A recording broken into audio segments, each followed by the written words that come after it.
Any regular concert goers will tell you that nothing comes close to the sensation of seeing a band perform live.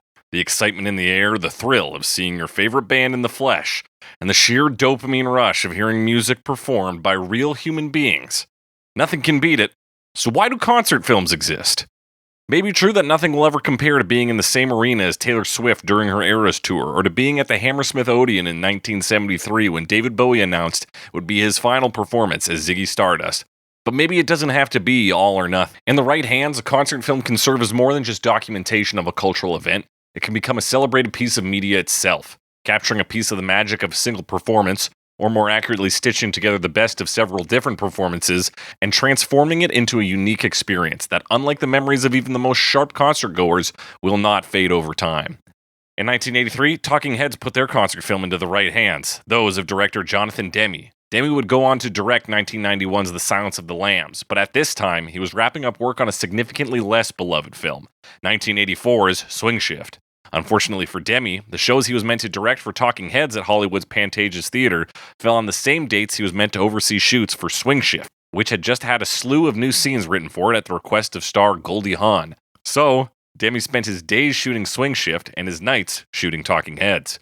Putting together a solid concert film under these demanding work conditions would have been more than commendable, but Demme and Talking Heads managed to knock out what has been lauded as the greatest concert film of all time. So great, in fact, that the film was released to theaters again in 2023 by film company A24.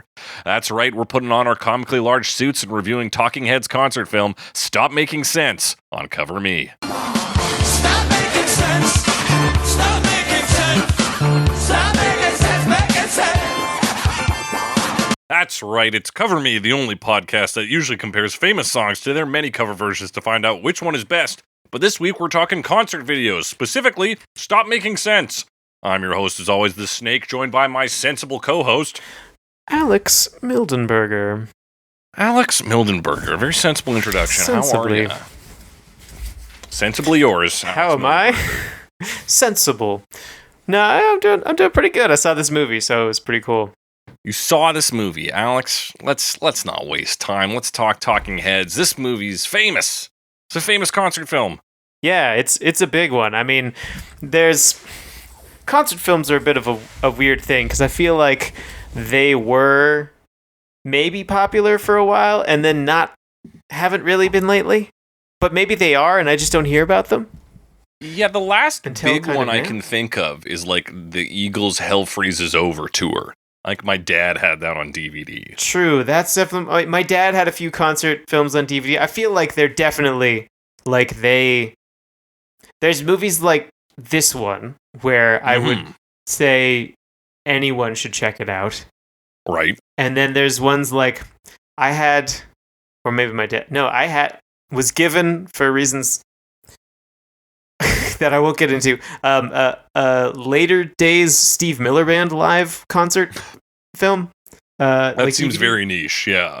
Yeah, which I would not say is for anyone. It's definitely for Steve Miller Band fans. Mm-hmm. And then some of the Rush ones, there's a couple, and I feel like they kind of ride the line a little bit, but they're definitely more fan-focused. Yeah, I would say so. Yeah, like concert films I've watched are basically Stop Making Sense and the David Bowie's final performance as Ziggy Stardust at the Hammersmith Odeon, 1973. Pretty cool. I haven't actually seen that one, but I've seen bits of it. Yeah, and it's a great cool show. And what those two have in common is a lot of like theatrics beyond just the music. And with the David Bowie one, you get some behind the scenes stuff, him getting his makeup put on, you get the people screaming outside and shit. So it's a little more filmic in that sense than it is simply like an audio-visual transcription of a concert. Yeah, and I think those ones are maybe a little more broadly appealing. Mm-hmm. Even though, I don't know, and it's hard to say where the line is drawn, because that one is a little more documentary. But it does seem like there's a difference between we're making something like something that I would classify Stop Making Sense as, where it's like it feels very filmic, even though it's not, like there's not other stuff around it. It feels like they're making a film and they're trying to make presentation interesting, something that you could show in a theater, versus just a recording of one of their concerts. Absolutely, and that's part of that is of course David Byrne, who I think is credited with like creating the show, as it were, like planning it. And then the director on this is Jonathan Demme, who among many other concert films is also done things like Silence of the Lambs. He's been Yeah. the director of. Which is very interesting. And so he directed this at the same time he was directing a film, Swing Shift, which is one of his earlier ones. And he talked in some interview about the process. And one of the things he mentioned was that like we didn't shoot the audience, and he's like, I tried to get more shots of them on the first night, but we had to light the audience more to get those shots, and that made the audience uncomfortable, which in turn made the band like insecure because the audience didn't feel good, so the band didn't feel good. Yeah. He's like, and so I am single-handedly responsible for the worst Talking Heads performance in the history of the band's career. That's Which is part of the fun, reason yeah. you only get like audience shots like near the end of this movie, but like that focus also gives you a much more like a higher emphasis on what's on stage, right? Yeah, which definitely the film has, and it's more about kind of the performance and less about like the room. Mm-hmm. Although you do see it later. Although I do think it's very interesting because the way they end up doing it, because it is so focused on that, for most of it, and then you get these like little snippets of audience, kind of like the camera Yeah. will pull back at the start of it. You don't see the audience at all for the first couple numbers. Mm-hmm. You know, like it's pulled in pretty close, the camera. Yeah. And then it kind of pulls back, but like later on it's a bit darker. And then later at the end you get points where the camera kind of almost turns around, almost does a full 180. I don't think it does a full 180, but it's close. Yeah. And you do get yeah. like actual shots of the audience like in the final song. Yeah. Like in the closing song, they're like, hey, here's some shots of the audience. Which is kind of a cool way that the film kind of progresses visually. Mm-hmm. It's there yeah. is like ideas of progression in this concert film. Yeah. Even if it's not like there's not like a story or a documentarian aspect to it, there are like storytelling ideas in there that structure some like rise and fall of action. But before we get too deep into the film itself, Alex, you're mostly familiar with Stop Making Sense just as the live album, right? Yeah, I got the CD out of the library a number of years ago, probably at least a decade ago. Mm-hmm. And that was my first introduction to it. My first introduction to a lot of Talking Heads was CDs from the library. Right. And yeah, I think I was into it pretty immediately. Like, I really like all the versions of the songs on this. I don't even know some of the originals very well. Yeah, 100%. yeah. That's the same for me. There's, I think, a lot of the takes on songs that I do know are very cool. And then the ones that I don't know just sound great. It's a very high energy album. Yeah, it's wild. It's like just incredible versions of like really good songs, you know? Mm-hmm. But it's also like the time it comes in the career of Talking Heads. Yeah. They already have one live album. This is kind of their second one, but this is like the height of Talking Heads. You know, Right. I think a lot of like they had some decent songs after this, but like this was shortly after Speaking in Tongues, Mhm. which is their first like really, really successful album. And also, I mean, the last couple albums are kind of considered their artistic peak. Obviously, that's open to interpretation, open to opinion. But afterwards, the vibe changed a lot because this stuff can be very dense, very like groovy, funky.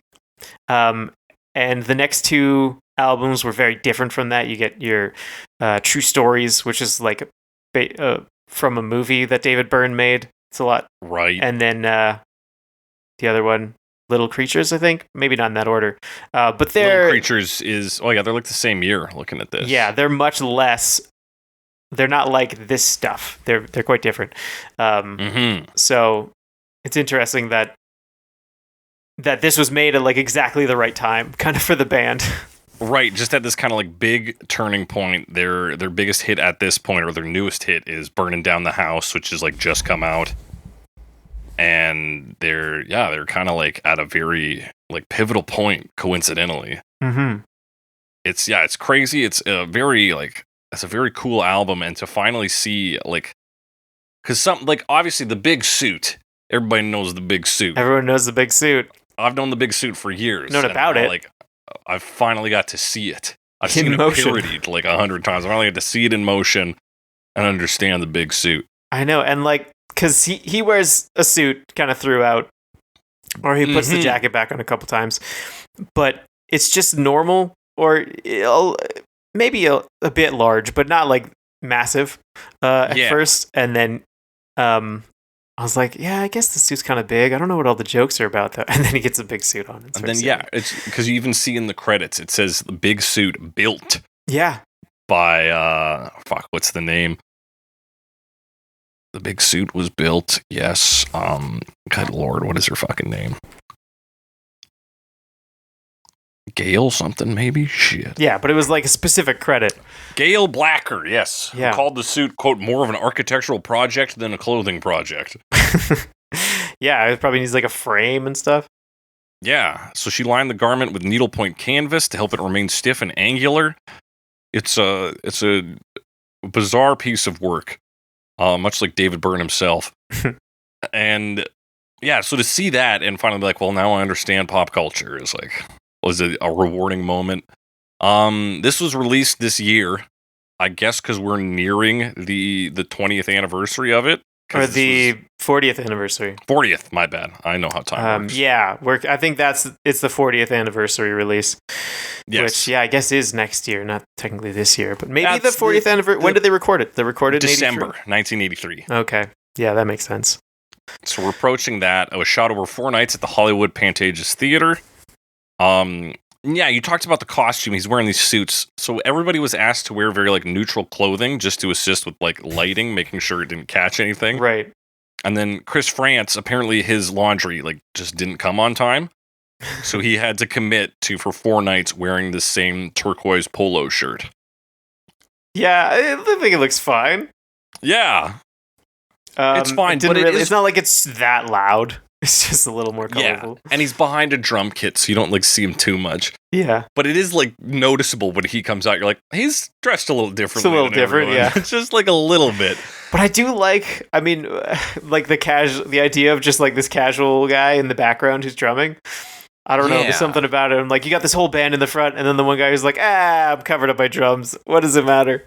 Exactly. He's like, I'll just wear whatever. Like, again, also, back in like 2011, we saw Nazareth, and their drummer just looked like just some dude. He just had like shorts on and was drumming. Yeah, he was just there to. Like, Yeah. He's like, I wear active wear basically. Yeah, that was fun. Yeah, a fun little bit, and it's so weird because there are like several costume changes in this, not just for David Byrne, but for like the backing singers, and they're all it's like changed from one neutral plain thing to another one. Yeah, You're like, what? Yeah, you hardly Why even did notice we need that. But there's a lot. There's a lot of lighting going on. Yes, this is true. Tons and tons of lighting. Yeah, I mean, how do you want to talk? You want to talk about like the overall structure, and then we can talk about some of the specific songs? Maybe? I think it is important to talk about the structure from the start with Psycho Killer to the sort of like climax of this building a band mini plot, as it were, kind of at with the burning start, down the house, which is a cool build. Mm-hmm.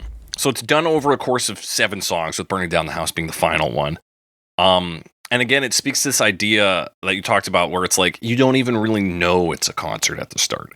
Because it's like the stage lighting is just like house lights on. It's just like if you were to come in here on any day of the week and you just see, there's no curtains or anything up, that you see full back through this stage space.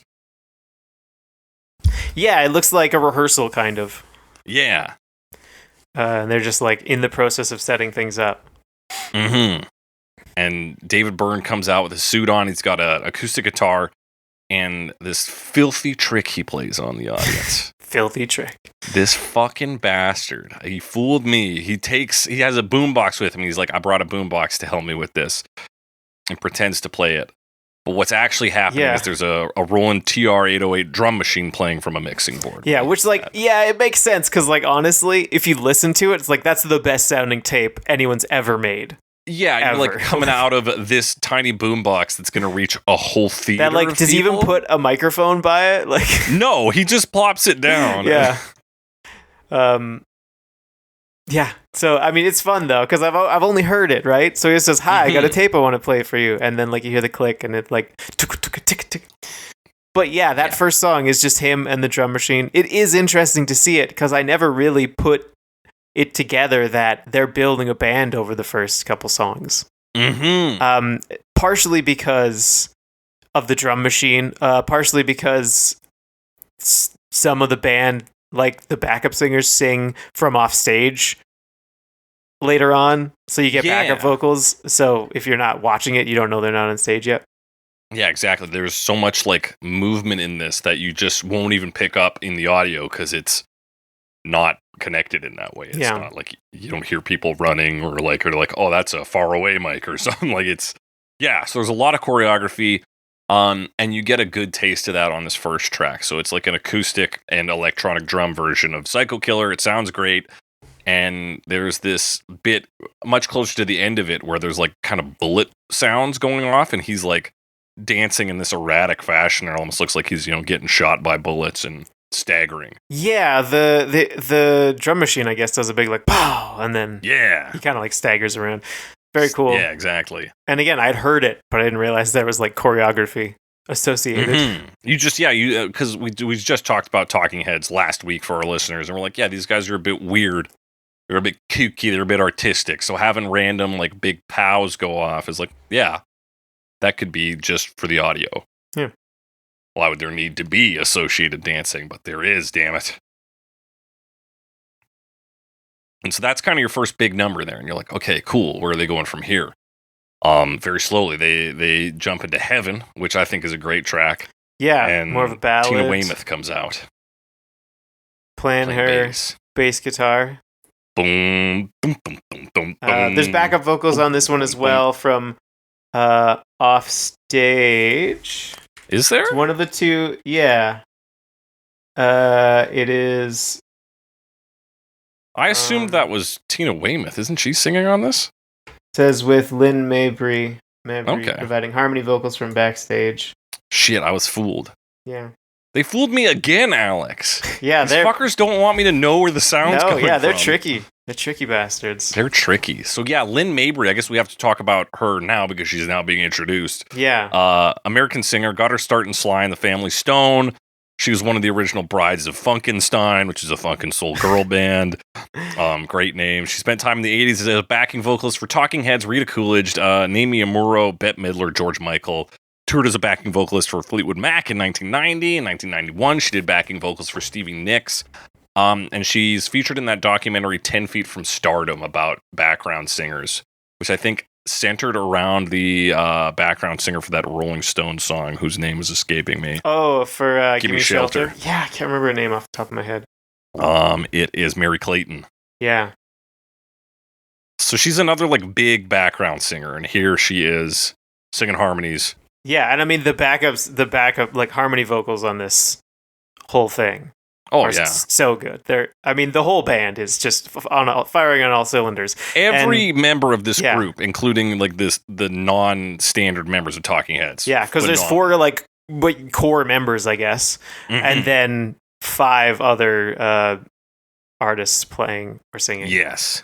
So I mean, it's a whole 9-piece group by the end, so it's pretty big. By the end, yeah, it becomes massive. And right now, we've just got 2 people on the stage. Yeah, 2.5. 2.5. One person off stage is helping. Is vocally there, yes. So this one's a much more simple composition. It's just the 2 of them standing there. But we get to see what's exciting about this number is we see the stage hands, the stage crew go to work. Yes. They wheel in a drum kit. And it's happening. It's about to happen. So we're about to see London. We're about to see France. Chris France, the drummer from Talking Heads. For Talking Heads, and that's when they come to thank you for sending me an angel, a song I am only familiar with from this album. Yeah, mostly me too. I mean, I think it's from More Songs About Buildings and Food, their second album. Okay. Yeah, and I know that a little bit, but again, a lot of Talking Head stuff can feel dense and can be tough to get into just because it's like a bit weird. Yeah, for But sure. I also the other thing about this is it makes it very accessible. Yeah, absolutely. In my opinion, anyway, it feels that way. And they have more of the like funk influence at this point compared to earlier. So for this song especially, you can like start to feel that, and then for some of the later ones as well. Yeah, we've got like a marching beat from Chris Francis, like all snare, and then like Tina Weymouth just fucking knocking out bass line after bass line. It's just what she does. It's just, and the crazy thing is that this band loves doing the Running Man dance so much So much. that and this is where it kind of starts because you get that marching rhythm. She's doing that while playing the bass, like flawlessly. Just doing like marching in place.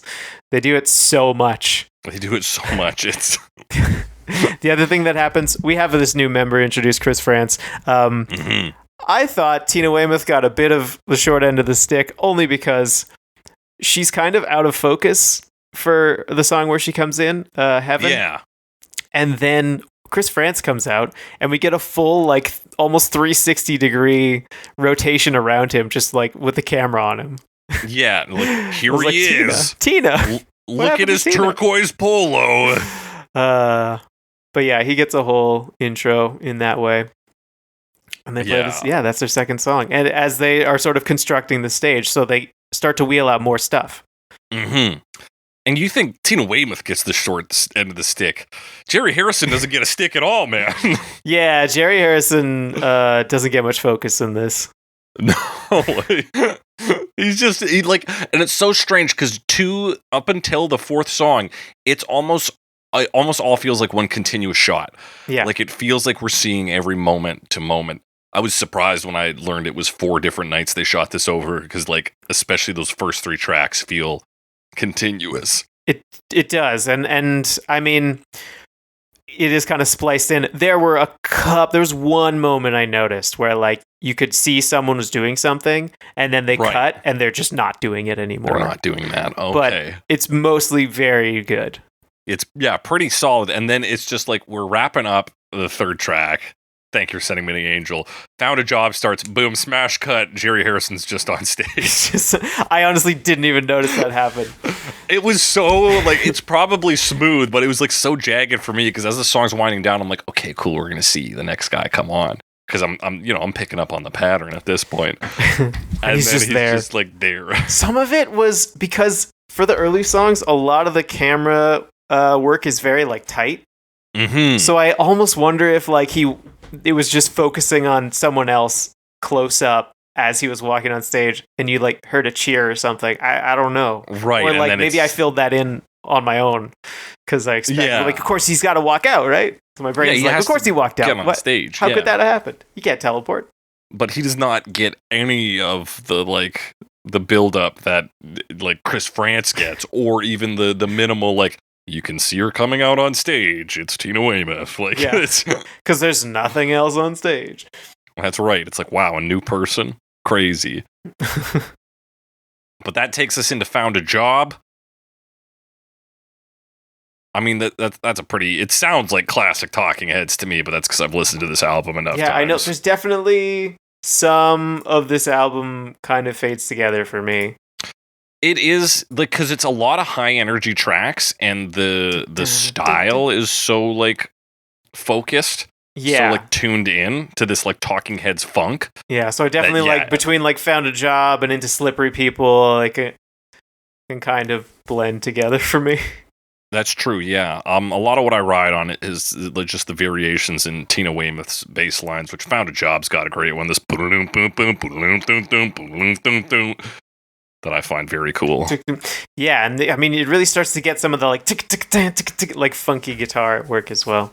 Yeah, And this we start wheeling out because the next song has synth on it, so we've got to wheel out a synth station. Is this the synth station for Bernie, or is this the one for? Because we had two synth stations. I thought they both came out at the same time. Okay, they must. Like it's all in one section, I think, and they just both kind of sit there. Because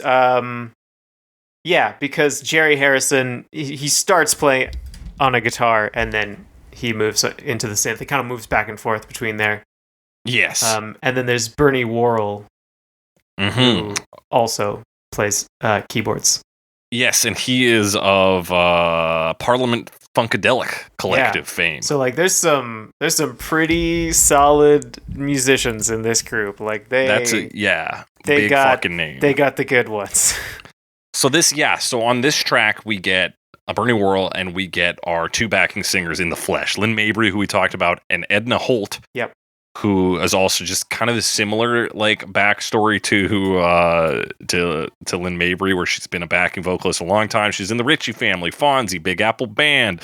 Allegedly has some of her own hits. She was backing vocals for Miles Davis, Luther Vandross, The Police. She was also in the hit film Sister Act 2, Back in the Habit.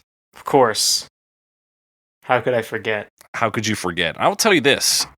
No, only knowing this from audio, I had no idea it was just those two for the backing vocals. I would have sworn it was like a small group. They got some. They're doing a good job. They're doing a killer job. They're crushing it. Honestly, backup singers, incredible. And so active. They're running in circles. They're jumping. They're moving, dancing. They are moving, dog. Yeah, it's great. Yeah, so they fucking come out here, give it their all. It's a beauty. It's a cool track. It's Slippery People. A little more synth focused. And now we're lucky enough with this A24 re-release. It's based on the home release, which has the full track list. There are, I think, in some of the original theatrical run, we cut the song Cities. Yeah. Along with another one. So Cities is where we get kind of like a fake out to the full band. We get Steven Scales in here playing just some small hand drums. Yeah, he comes out in front. Yeah, Steven Scales, pretty much just a session musician. That said, he's worked with, where is he in my notes here? The B-52s, Tom Tom Club, which is Chris France and Tina Weymouth's non-Talking Heads band. Psychedelic Furs, the Bongos, Tina Turner, and others. So he's sessioning out here. Oh, yeah. And he comes here banging some hand drums. You start getting some of that Talking Heads world music vibe. And he's gonna bring that a lot because he's got a bigger drum setup that comes in. That's like the best. There's like one of the best reveals is that they wheel out a massive like bongo drum set, like your non-standard kit drum stuff in a big platform. Yeah, it's great. And then he just goes back. He's like a hype man kind of for a bit of it because he does that a little bit later on. He does a bit of hyping up. He's like, "Are you guys ready?" But yeah, right here he's like, he's playing those hand drums. We get a highlight on him. But this is like pre to what is like the climax of this building the band story, which is Burning Down the House, their biggest hit at this time. Yeah, and I mean, great version of Burning Down the House. Oh, yeah. And here's where you get the band completion. This is where Alex Weir comes out. Mm-hmm. American guitarist who came up with the Brothers Johnson. He's a session musician. He's worked with Talking Heads and Tom Tom Club. And he's worked on some Jerry Harrison solo albums as well. Nice to know they stay in contact. Hell yeah. And he's like a funk guitarist through and through. So he brings that funk element. Yeah, every single like session musician they bring onto this brings out like some of the best of like Talking Heads like genres they move into, world music and funk predominantly. Yeah, such a great group. Yeah, this is a killer. So we got 9 people on the stage. We're doing Burning Down the House. You could have ended the concert here and it would have been a great show. But they're getting warmed up. Yeah, this is the prelude to like doing the rest of the show. And this is like, yeah, so you get Burning Down the House, now everyone's out. And I mean, the next thing they do, run on the spot. Run on the spot. For like a whole song almost. Yeah, and then Burn starts running around the whole stage. Yes. Okay. Do you remember when we had to run around a stage for musical number? Yes. I'm like wondering how inspired by this that was. Yeah, I guess because this is you know. So I'm like, there's a decent chance that a professional choreographer has seen this movie. Stop making sense. Anyway, that was in high school. That was years ago, But yeah, that's something we've done. yeah. Yeah. Do you think he had it timed out, or was he like kind of keeping he was running at different speeds each time? Because in this version we see, at least, he has to cut mid stage. He does cut across the stage. Yeah. Yeah, I don't know. I mean, I feel like if you'd rehearsed it, you could pretty well get a good idea of how long it takes. Yeah, I would think so. Yeah. But he I does cut guess it across, so depends you on might have which- to do that, but he sort of like falls over himself a little bit. Yeah. And is this the song where he's now slicked back to his hair? Has he done that yet? Is this the one? I don't think quite yet. No, because when he does that, he puts the jacket back on, I think. He's not there yet. Yeah, we get like a kind of cut to black, I think maybe even after this song. And then, because you know what it must be? Because he's running so much in this one. And then I'm like, damn, did he slick it back with sweat, or did he slick it back with like gel that he had to grab? He, yeah, because it like goes black, and like he like everyone like does the quick costume change. Yeah. So, I think he does. Actually, he must have some like gel or something. It doesn't last that long. But Yeah, because like just your sweat wouldn't hold it back as Yeah, well it as should- it's held can't work. back. Can't work that well. Anyway, so this ain't no party. This ain't no disco. No, this Yeah. this ain't no fooling around. And then he does that thing. This is the one where he like moves his legs around, right? yes, does like, this, like- we finally get some Yeah. more classic Burn dancing. And he's like just moving his knees, which are Yeah. together. He kind of like bisects himself with the mic stand and then like moves the legs to one side and the other like a strange metronome. Yeah. A strange metronome. He definitely, I mean, you see him move so much in this, but he's very awkward throughout. Like characteristically Yes. awkward. But it's so wild because he's like dancing. Yeah, it You is know? like dancing. It somehow plays with the music and it is like compelling in its awkwardness. You don't feel like bad for him. No. You feel like you're watching something alien. Yeah, it's like, it's great. It's inspiring. It's inspiring. I would love to dance like this man. And also run around in circles sometimes. Yeah, how much fun is that? I mean, from what I recall, not that much fun, but he makes it look fun. He makes it look fun. Man makes running look fun. Only people who have ever done that, David Byrne and Mario. And Sonic, maybe. Maybe Sonic the Hedgehog. Maybe. Yeah, so that's a cool number. They're all cool. I could say that about all of Very them. cool. Hell yeah. The next one, making Flippy Yes. Floppy. That's where he Yes. slicks back his hair. Because he makes his hair flippy floppy. Yeah, a little bit. And also where he puts his jacket back on. That's right, because one of the Or costume the- changes you'll see is him taking the suit jacket off and Yeah. on. Yeah, but like they are moving, they are sweating so much. Yeah, like I'm surprised he could wear that suit jacket as long as he did. Yeah, and like he doesn't keep it on that long. Because even just standing on a stage with stage lights is hot. Like, that is a lot. Yeah, like he comes out at the start and he's like drenched with sweat very early on. And that stuff's not even that kinetic compared to some of this later stuff. Mm-hmm.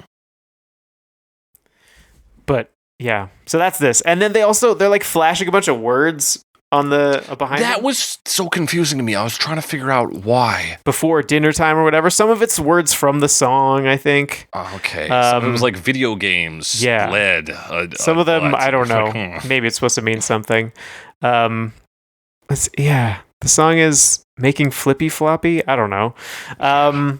The other thing at this point, I mean, the whole thing, like, because they kind of construct the stage. So at this point, it started out looking like rehearsal space, but now they've not only wheeled out the band, they've also got like a black backdrop, so it feels like a full show at this point. Absolutely, because there's a number they do, maybe after this one, it might be Swamp, where they just like underlight everyone. Like they're telling ghost stories. Swamp? I want to say that's What a Day That Was, but Okay. Swamp's the one where he sings really low. Is it that one? It's either that one or the next one. I will admit, the ones that aren't the hits are not like I don't know them as well, like concretely. There's a few that I've like stuck onto, but I definitely feel similarly. Swamp happens to be one of the ones that I know fairly well. But yeah, it's quite dark and underlit, yeah. Yeah, so we've moved from like a bizarro rehearsal space to full on like concert production. Yes. And that, how exciting we get, like in I think in Macon or in Life During Wartime, we get Red. Like you said, we get these pictures projected on the back there too. These words. We're doing things now. We're fucking in the mix. Yeah, and I think What a Day That Was is the one where they really do the like heavy underlighting. Yeah, I think you're right. And then he's like, at that point, he's like sweated up again. He's got his jacket might be gone. Mm-hmm. And like, it's just like a close up on his face for maybe a little bit too long, honestly. But I do think there's, especially because they do the wide shots and you see these massive silhouettes they're projecting. And I'm like, that's very cool. I want to see more of that. But it's mostly just close ups on faces and mostly David Byrne's face at that. Cool looking, but I feel like maybe missing out a bit. Yeah, that one and like a Once in a Lifetime is guilty of just maybe a little too much time on David Byrne. But we go into like a back-to-back hit section here after What a Day That Was. Yeah, I mean, we kind of skipped over Swamp, but I do like the look of that compared to because they all move around a lot. Like Life During Wartime, you see like the full sort of ensemble with like the 3 or 4 of them in front, and then a couple silhouettes in the back. Versus Swamp, where like it's Tina Weymouth moves to this like synth based thing, and like there are more people in the back, and it's more like of a spotlight on David Byrne, and you kind of get a cool like the background's red, they're all like black silhouettes, and he's kind of in his like gray suit, and he's lit up, so you get that like black, red, and gray contrast. Very cool. Yeah. It's a very visually compelling number, like a lot of this stuff is. But yeah, Swamp is definitely worth talking about. He's got some great vocal performances on this, a lot of random noises. And it's a weird song. Like he sings this lower than most other songs. He kind of growls it almost. Mm-hmm. Yeah, very cool. To then bring it to the next ones we're talking about here. This Must Be the Place and Once in a Lifetime. Yeah, one that we've discussed before. This Must Be the Place. This Must Be the Place. I felt both of these numbers were very inspired by the music videos that I would imagine preceded this concert. Because that makes sense. With these are kind of like hits off the album. Hits off the album. So This Must Be the Place. They do this like projector kind of style photographs on the background, which has that's like literally what they do in the music video is they're in a basement looking at like slideshows. Yeah, and it's like they move in closer, so it's everyone kind of gathered around this lamp. Mm-hmm. Yeah, and that lamp has such a warm light. It has like, it's a very great physical representation of how this song sounds, which is this very warm, nostalgic feeling. Yeah, and just the closeness of it. Mm-hmm. You get them all close together. You've got the backing vocals right alongside David Byrne. It's a very beautiful version of this song. It's, well, you can listen to our whole episode on it, but this one, it's great. It's great. Like that Prophet 5 sound, the tick, tick, tick, tick, tick, everything, the backup singers. Oh my gosh. And it's cool because you do get to see, because like it's Tina Weymouth playing the guitar because she does that for this version. And like people doing the instruments they're not usually doing. So that's also very cool to see them do that live. Yeah, because like the band are kind of like multi-instrumentalists, I think, when it comes to recording, but then they're sort of credited as particular. Right, they stick to their certain roles. And live, I think they do a lot too, but this is where you see them move around. And we saw her playing that keyboard before as well. Yeah, that keyboard for some synth bass. So yeah, it's cool to see them move about this stage they've constructed and pull out instruments you're maybe not expecting to see. Yeah. And then for David Byrne weirdo dancing, we get this like oddly charming dance with the lamp. Yeah, with the lamp, which doesn't. I kind of thought, because I've heard him reference this before. You know, he talks about how like this is the only like earnest love song he ever wrote, and then he sang it to a lamp. He's not really singing to the lamp. Per se. It's more like singing in the lamp's light. But then he does kind of dance with it. But it's also, it doesn't look like he's slow dancing with a lamp. Yeah, it's not like a hammed the up Beast. Yeah, he's not doing a Beauty and the Beast like a parody or something. And he does this almost like childlike game of bouncing the lamp back and forth and catching it like just before it falls too much.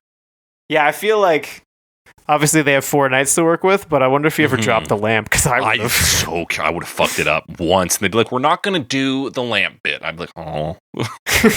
Like, we can't afford the bulbs. It's too expensive. It's too expensive. There's broken glass on stage now. I'm like, but I like the lamp bit.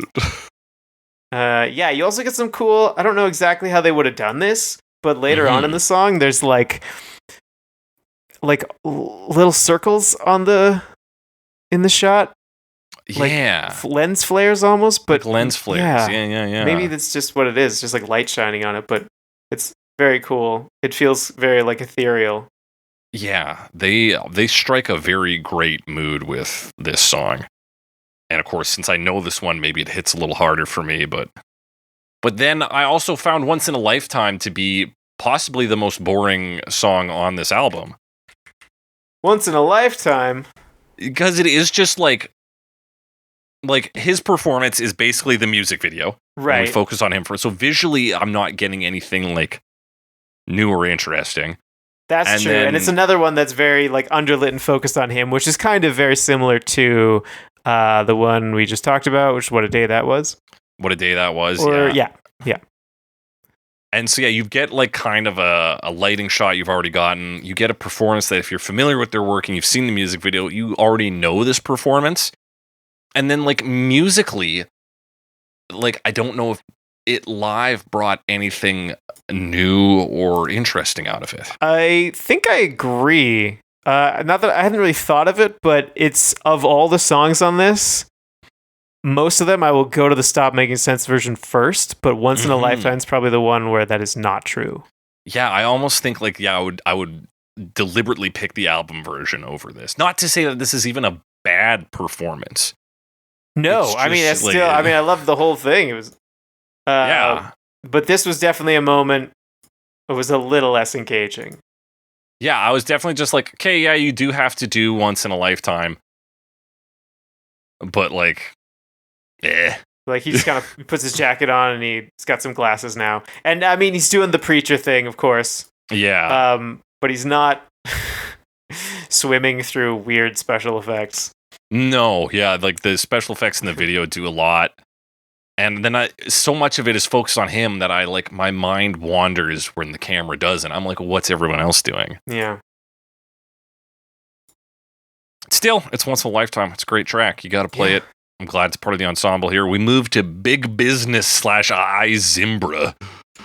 Yeah, this one. Let me see if I remember this one. Yeah, I've got to kind of like play a bit of it to see if I remember. I know Zimbra, but I don't know Big Business. Oh, Zimbra, my bad. Well, I've heard people say I Zimbra, but in the song they say Zimbra, so like. Well, that would be your tell there, yeah. Yeah. I feel like that makes the most sense. I'm trying to remember this version. This is one where they dance around on stage a lot. Yeah. Yeah, even just hearing that rhythm section, you can tell this is like a high energy. We're getting some Running Man work. Oh, yeah. This one feels a little more like traditional band playing on a stage together. Yeah, it does feel like we get into a bit more of that, like, here's a classic concert number. And then even, I mean, you get a little more pulling out over the audience, and you get to see some heads. Partially because the way the floor is lit, it's like kind of like a backlight on the band. Right. So it's, again, lit from below, but it's behind now. So they're kind of in silhouette. Yeah. Yeah, this is like a big number to have, because it's 2 numbers put together. Yeah. On this album anyhow. So it's like, it's a big, like, Here's some big instrumental moments. This is one to really tuck into the music, tuck into some dancing. Get back out of like the popular 2 tracks we just did and get into some weirdness. Yeah. Get E Zimbra in there. Why not? Yeah. But that's not the only thing they kind of sneak in here. Because the next number is Genius of Love. Right. Which is, of course, Tom Tom Club. Oh, of course, the Tom Tom Club. This is, and the vibe on Genius of Love versus it stands out from Talking Head songs. It's very clearly different. Yeah, absolutely. Because until I glommed on at the end where he's like, after I say this, we're going to stop being the Tom Tom Club. I was like, oh, this is actually like a different group they're being right now. It's like their spin-off group. So really they're known for 2 songs, which is this, Genius of Love, and then there's Wordy Rapping Hood or something where Tina Weymouth raps. Oh, okay. It was definitely a weird in that sense too, because she also kind of raps on this. True.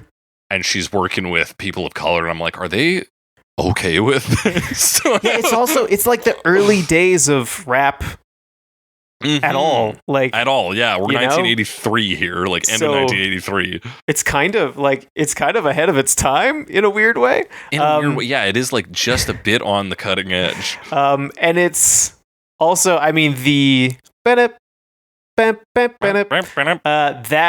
that lick, it's in a current radio hit. I don't know the name of it. Do you know the artist? I'd have to look it up. Let me say Genius of Love interpolation, because it's like current modern hit song that is I don't know if it's charting right now, but I've heard it recently. But you've heard it, okay. Used as a sample. All kinds of places. Where is it? It's in a Paramore song, apparently. Oh, or maybe a remix. Oh my gosh, what is the song? I don't know, but it's been used in all kinds of songs as a sample. As a sample. One of the most sampled rhythm tracks of the 1980s, it says. Okay, yeah, I'm seeing Genius Rap in 1981, Grandmaster Flash and the Furious Fives, It's Nasty. And you know what? As soon as I heard it come in, I was like, I know this. Yeah. But I think I also... Big Energy. Big Energy. That song. Big Energy, okay.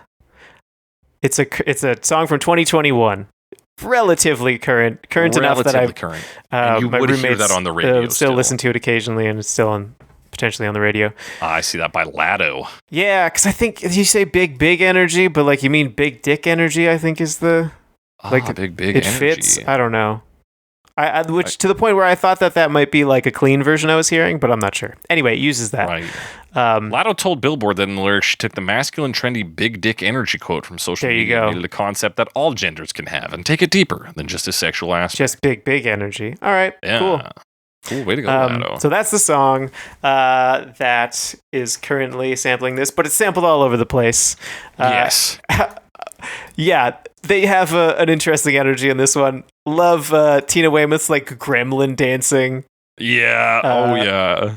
Which is just basically hunkering down and shooting your knees out to the side and yeah, it's great. She's got some weirdo moves, and of course the vocal performance on this. I'm gonna have some fun. Yeah, it's very soft. This is more in the energy of B-52s, and that these voices are cartoonish. Yeah, I believe that. Yeah, makes sense.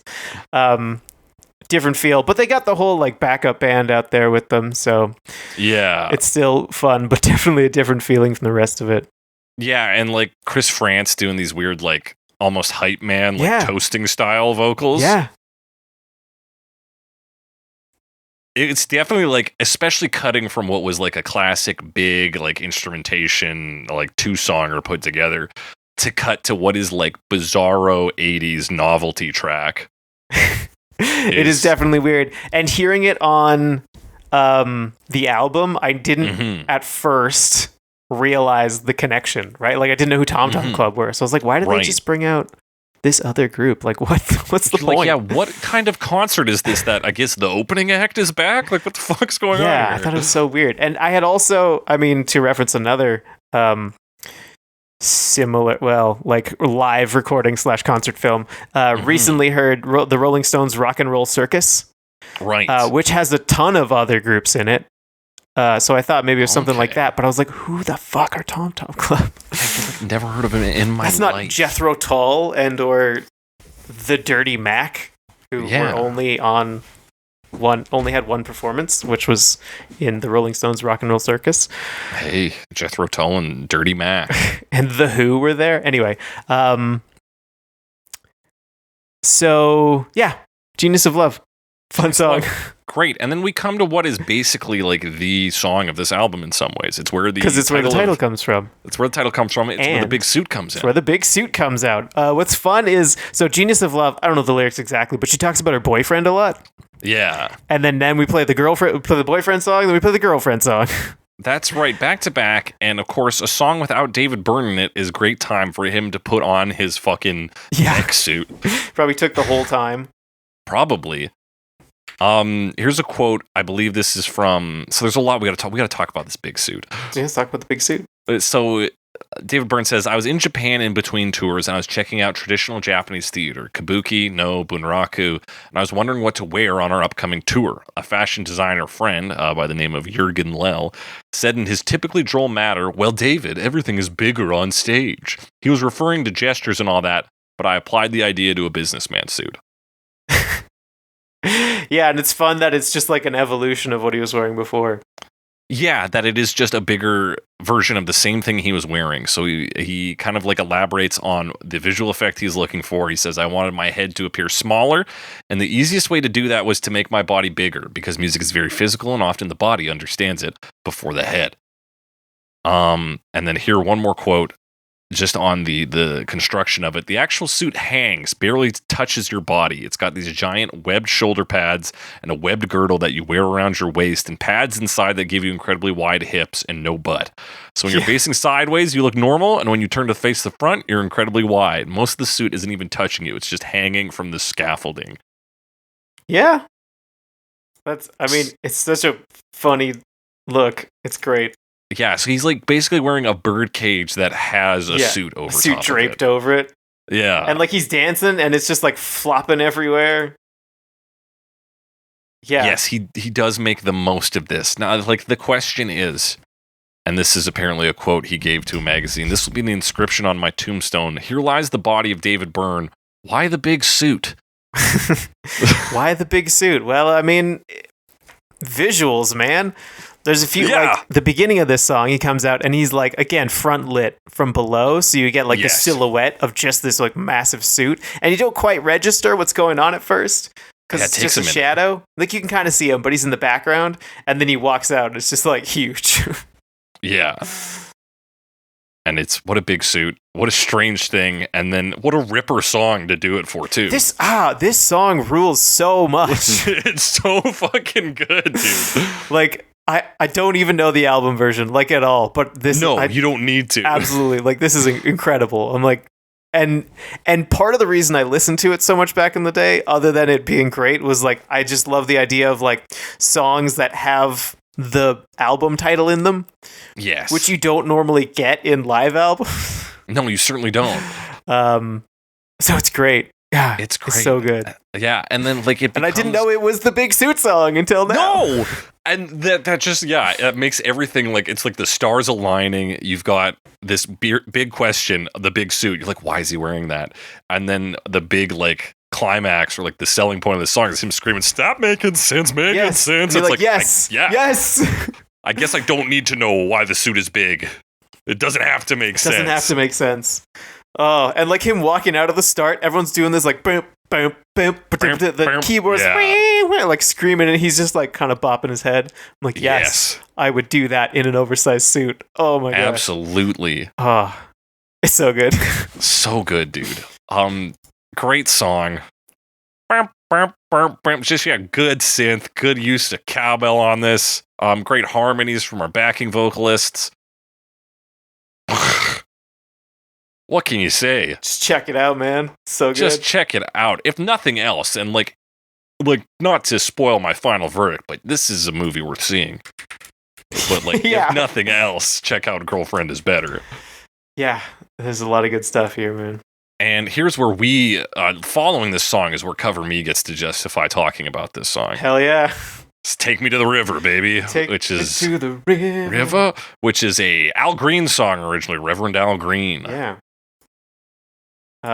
Yeah. Very cool. I mean, this is also the point where we get a lot more like pulling the camera out and seeing the audience. Mm-hmm. Which I thought was starting cool. to wind down. Yeah. Yeah, It's like, but it's also, I mean, to me, because I've already listened to Girlfriend is Better a lot, I love it.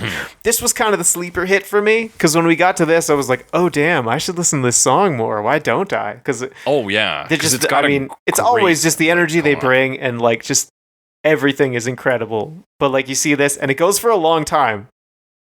The segment in the movie is, I think, longer than the album. Like, I'm comparing them, and the movie goes on for like 8 minutes. Yeah, but on the album, it's like 5.5. Because they like extend it and just like sing the "Take Me to the River" like outro for a long time. Take me to the river. Yeah, it's just a nice funky bass line. It's, yeah, you can let that ride a long time, and it's... Oh, when you get your hype man here, too. That's right. What's his name? Steven Scales. Steven Scales comes out. He's the cowbell. You mentioned the cowbell. Yes. And yeah, it's great. Hell yeah. David Byrne makes just bird noises. Yeah, this is like on these last 2 tracks, he really just like starts doing weird vocalizations. He puts on a red hat. Loose. Don't understand that. No. I was trying to figure out if that was a reference to like... So, I mean, obviously, we're all familiar with the 2016 Donald Trump election. Oh, of and course, he had red hats, right? Make America great again? Is that what Donald Trump was after? He was like, stop making sense. No, in 1980... It's a great concept film. Ronald Reagan had Make America Great hats, and they were red. So he's referencing those, I'm pretty sure. So I was like, is it that? But it's just a red hat. I don't know why he puts the hat on. That's like, I cannot believe Republicans have done the Domino's Pizza campaign for presidency. Where they're like, for decades. Our pizza's bad, but it could be good now. Yeah. It was terrible. But... We're going to make it good. Yeah, so he wears the hat for a while. Don't know why. Yeah, interesting. I did wonder about it, because I was like, red hat, and it is like a baseball cap. And I was like, but there's no way he could have known. I didn't realize that was a Reagan thing. I don't think that's the reference. I have no idea. I don't know, because I think there was still a time when you could wear just a red baseball cap. Yeah.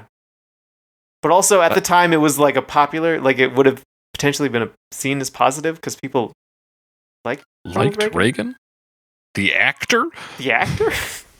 Anyway, I don't know what's going on, but it's a really ripping version of the song. Yeah. And you start to see the actual audience, and yeah. And then we like fully cut loose in Cross-Eyed and Painless.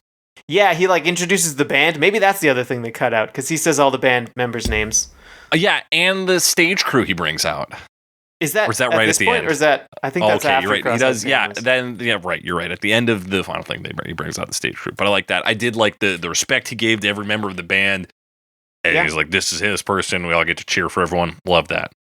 It's great stuff. This track is very cool. There's a point where Alex Weir in this version is doing like some like guitar shredding. Oh my gosh, yes. Straight up, you watch him and he is just running his hand straight up and down the neck like he's jacking that thing off and like strumming. It's like how a kid thinks you play guitar and it works incredibly. And it just works.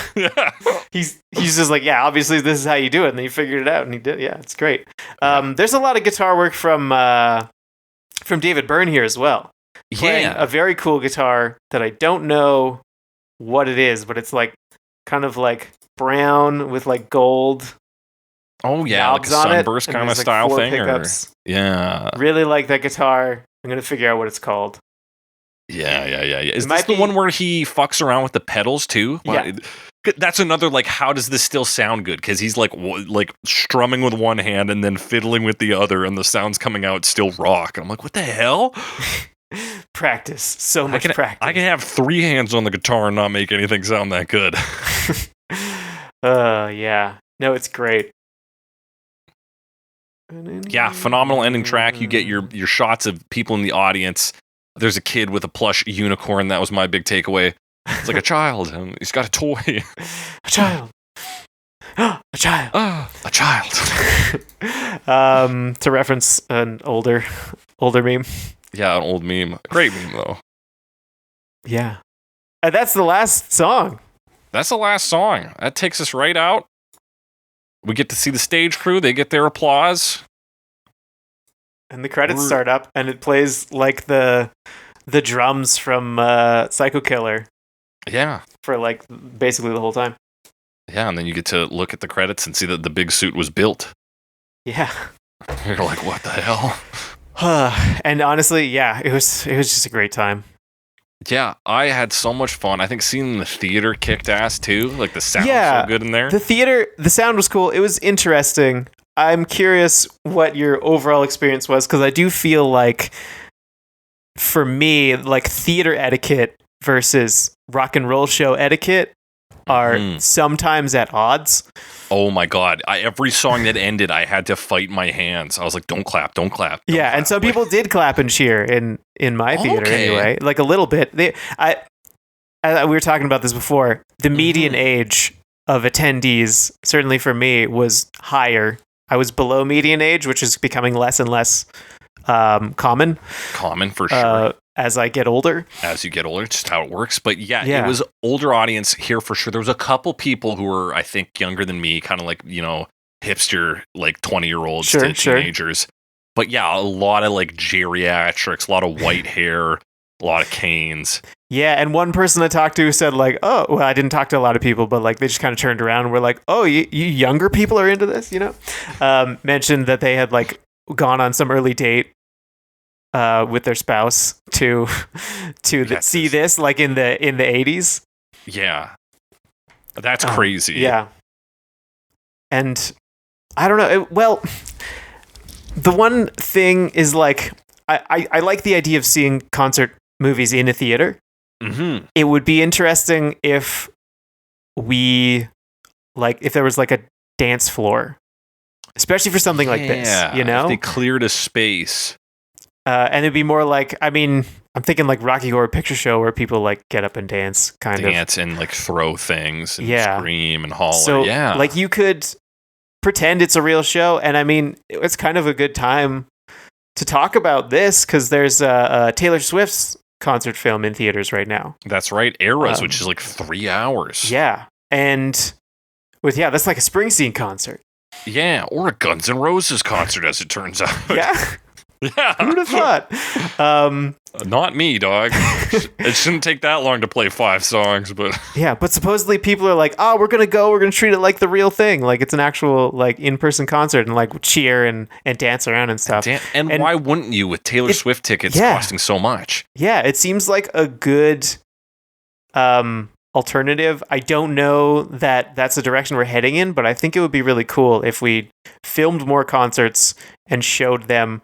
That said, I feel like maybe we've tried that before, and that's where you get the less impressive ones from, because if everyone's doing it, Yeah. you know, you get the To like film a concert that is a stage show. Like what Talking Heads did here, what Taylor Yeah. Swift has clearly done just from the trailers I've seen. Like Yeah. it's massive. Versus just like, and I know Gorillaz has live streamed some of their like festival performances and stuff, which is cool. And you get to hear some of their live stuff, but then it's like I do find it lacking between like actually being there, right? It's just like, yeah, I don't and it's get that obviously same different, kick. but you know, you're paying less, and it would be better, like a step up if Yeah. people were moving around. And if it's in like it's a theater, a group setting, rather than you're like sitting at home. Like Yeah, watching a YouTube video I feel by like we need to yourself. like establish a. Well, that sucks too. I say establish a like rule set for this is a theater, but we're not watching a movie. We're watching a concert right. movie. And we need to loosen our like social restrictions for Which- these types of films. And supposedly, like, in India, particularly for like Bollywood type films, not just Bollywood films, Indian films that tend to be musical, it's more common for people to cheer in theaters and be noisier and maybe, I don't know, sing and dance Okay. along, but like there's less of like this rigid, like, you are demonized for speaking in the theater. And I get Right. that for most movies, honestly. I agree. Oh yeah. But like for this kind of thing, I feel like you could move around a bit. Even if you want to watch it and see the visuals, you could still like bop around a little. Yeah, and like some of these tracks are like, yeah, you get the idea of the visuals, and then you can bop around. Like you don't need to be glued to the screen. You're not going to miss key Especially details. for some of the longer ones where it's like, okay, we're still doing this. It's the same thing. Okay, Yeah. like, all right, I can do my own thing then. Um, Yeah, I'm for think this it'd be movement, cool. Alex. It's a great idea. I don't know what would start that. Maybe Taylor Swift's eras. I don't Yeah. know. We'll see what the impact ends up being. Well, they're re-releasing The Last Waltz, another famous concert film. Yeah, I mean, I would To see that for theaters. sure. Yeah, so maybe this we'll learn to waltz just before it comes out, and we'll get in there. That's a pretty long one too. Well, we'll waltz the whole damn time. I don't know how long the movie is actually. I think for the last album's waltz, you very long. should bring in a full Thanksgiving dinner. Yeah, that's probably Oh, yeah. like, context to see that one under. Absolutely. If I'm not eating turkey and also dancing, what is the Yeah. point? What is the point? But yeah, dance at concert films. Get the movement going, people. I think Yeah, I think is it'd be the very cool. takeaway. I think that's awesome. Especially for some of these no longer existing groups or just really expensive stuff, you know? Yeah. A ticket to see a movie in a theater is way less expensive than going to a concert. Oh, yeah, So infinitely. it opens it up to more people. It's great. Absolutely, yeah, it's a great thing. Yeah, speaking of like bands who are not together and rarely together, it was a weird fun fact for this one. So they premiered this re-release of Stop Making Sense at the 2023 Toronto International Film Festival, which was followed by a Q&A hosted by Spike Lee with David Byrne, Tina Wayne, with Chris France and Jerry Harrison. The group's first reunion since the Rock and Roll Hall of Fame induction in 2002. 2002. Yeah. I mean, it's fine that they're like, I'm not clamoring for a Yeah, I'm not reunion hurting album for, or anything. Like, yeah, anything like that. And they all seem happy to be doing their own thing. Mhm. Obviously, they don't like need to go back to the Talking Heads. And I think they created a lot of great stuff as Talking Heads. For sure. But it's interesting to think of like the offbeat reasons that bands that broke up come together again. So like, well, I And guess then you're we'll just be here like, for they a didn't do Q&A anything except for session. this one thing, like at Comic Con. You're like, oh, what? You're like, huh? Okay. It is weird to see, like, yeah, bands who were so successful together and, like, I mean, two of the band members are still married. And obviously they're still with each other. But it's like to have those people not see each other unless obligated by a random Q&A session. is, Yeah. like, crazy. Or Rock and Roll Hall of Fame induction. Yeah, they're like, well, I guess we gotta fucking knock out the classics real quick. Here we go. Unreal. Let's do a quick cover me breakdown here. What's Sure. the best, worst, and weirdest tracks on this, Alex? For you? I think I'll start us off. Worst, in not to any fault, it's Once in a Lifetime. Yeah, it was a bit lacking in the ways we discussed. In that it's not not good, just that it's not necessarily elevated from its album version Yeah.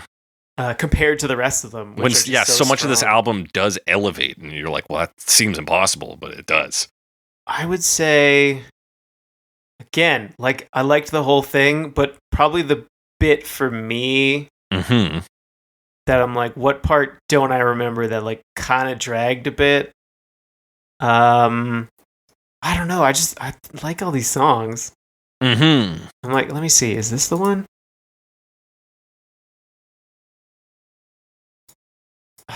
I feel like Cities is a little less strong, and that's maybe why they would have taken it out. Yeah, I could agree with that, and especially in terms of the like building the band like plot Yeah. line that's going on. It seems like sort of a half step rather than the full step from Slippery People to Burning Yeah, and Down I'm the thinking House. like going from Slippery People into Burning Down the House feels very strong, but when you pull them Mhm. apart and stick Cities in the middle, it loses. Not that it loses momentum. it just kind of like takes away from the feels the like we should have client- got there already, but we're just it taking cuts longer. up one step into two small steps, and it makes it less impactful. Yeah, Yeah, I could see that. But being again, the worst yeah, for that reason. the whole thing was great. Yeah. But to flip it, Alex, what's the best track on this? Oh man, I Difficult mean, for another reason, but yeah. there's so many. Like, we already gushed about Girlfriend is Better. Yeah. That's really strong one. I love the This Must Be the Place on this Yeah. so much as well. Yeah, it's beautiful. I just think they're just so good. They're so mean- good. I even love just Heaven, I think, is an incredible one. Yeah. With those backup vocals, Yeah. I'm gonna give it to Girlfriend is Better. I have the Yeah. most history with that one, and it's just I got a lot of history with it, and I think Yeah. it does stand out, like, both culturally and like we said, it's the kind of the centerpiece of this. show, weirdly, really. because it's not Weirdly. really their hit as far as I can tell. Mm-hmm. And yeah, it doesn't go on to have a life after this as like the new No. hit Talking Heads song is Girlfriend is Better. No, it just exists in this moment on this album as this like focal point. Yeah, it is off of Speaking in Tongues, so it was like a recent one. It's off the hit Okay, yeah. album. Yeah, it's great. But yeah, I agree. Absolute best track. What's the weirdest one though, Alex? There's a reason I put it on album full a of mix weird CD albums. for you. Hell years yeah. ago. What's the weirdest one? I mean, it's probably Genius of Love, right? I think, yeah, that's the easy and obvious choice. I think it is weird. I think, and even saying that, it's not like it shouldn't be there. I think it serves a No. great purpose. But it's so fucking weird, dude. Yeah, it's weird. Just because they're just a bunch of weirdos. I mean, Talking Heads as a group, Yeah. David Byrne gets a lot of the spotlight for obvious reasons. He's a frontman. That's how we do bands, right? That's how we understand the structure. But Like, there's a this reason guy's they in came front. together and created this great music, right? Like they're all Yeah. a bunch of weirdos. Exactly. They just express it in different ways. And then when the like Weymouth, France side of things gets their opportunity to let that out, you definitely see it. Yeah, it's like equally, if not somehow more weird, just by being Yeah. not Talking Heads. Quick, it's like do a the new gremlin structure. dance. Whoa, Oh, you're like, what the hell? You're like, oh, this is so catchy. yeah, Let's incredibly sample this catchy, for decades, beloved by consistently. rappers for sampling. What a piece! But that does it for our review or our breakdown of Stop Making Sense. If you've got similar, different opinions, you want to talk to us about, I don't know, other concert films that you like. Tell us about concert films you enjoy, because like we kind of broke it down. It's this one. It's the David Bowie Hammersmith Odeon. It's The Last Waltz and Rock and Roll Circus. Like those are the big ones I could think of. Yeah. And Hell Freezes Over on from like 2000. There's some Rush ones. There's some Pink Floyd ones. Oh yeah, I'm looking at like a list. a list of them. I forgot David Byrne did one in 2020. Oh, that's right. He had a recent one. Yeah. Yeah, I forgot about that too. And but a lot of these I have not seen. There's a Beyonce one from a couple years back. I think this is. Oh, it's not. Yeah, despite them being, I think, like a fairly regularly produced product, I am very not familiar with concert films on the whole. Yeah, it would be interesting to see if theaters are willing to put them on and promote them, if Mhm. people would go. Because there's talk about theaters dying or whatever. People Right. not going to theaters. But if they could do events like this, I wonder. I don't know.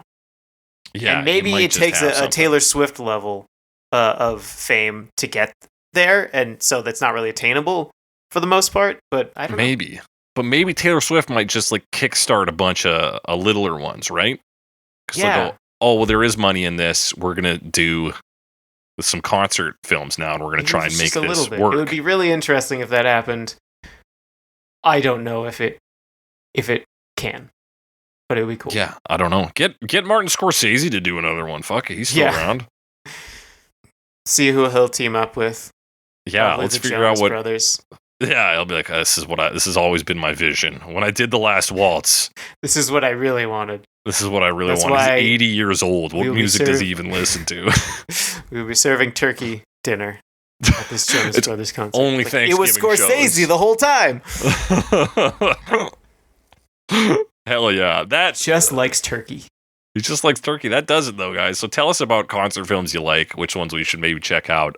And if you're gonna dance in the theater sometime in the future, let us know. That does it for today's episode of Cover Me. Be sure to rate and review us. We're on Spotify, Stitcher, Google Podcasts, Apple Podcasts. We're not on Stitcher anymore. They don't exist. I don't know why I've gone back to my old ad copy in my head here. Let me try this again. Rate and review us. We are on Apple Podcasts, Amazon Podcasts, YouTube Music, Podbean, Podcast Addict. Fucking Zipper is probably the name of a podcast service. We're on that too. We're on your favorite podcasting app. Tell your friends, family, neighbors, loved ones about us. What you can do is you can lip sync yourself doing an episode of Cover Me and launch it as a concert film. Lip sync. Yeah, do a lip sync project and see where that gets you. See if people will watch it. That's what you can do for us. You can talk to us on the app formerly known as Twitter. Hashtag CoverMePod, at Jake the Cressy, at some Alex Wise Guy. Talk to us there. You can also email us at covermepod@gmail.com. And that does it for today's episode of Cover Me. And as we always say on Cover Me, stop making Cover Me.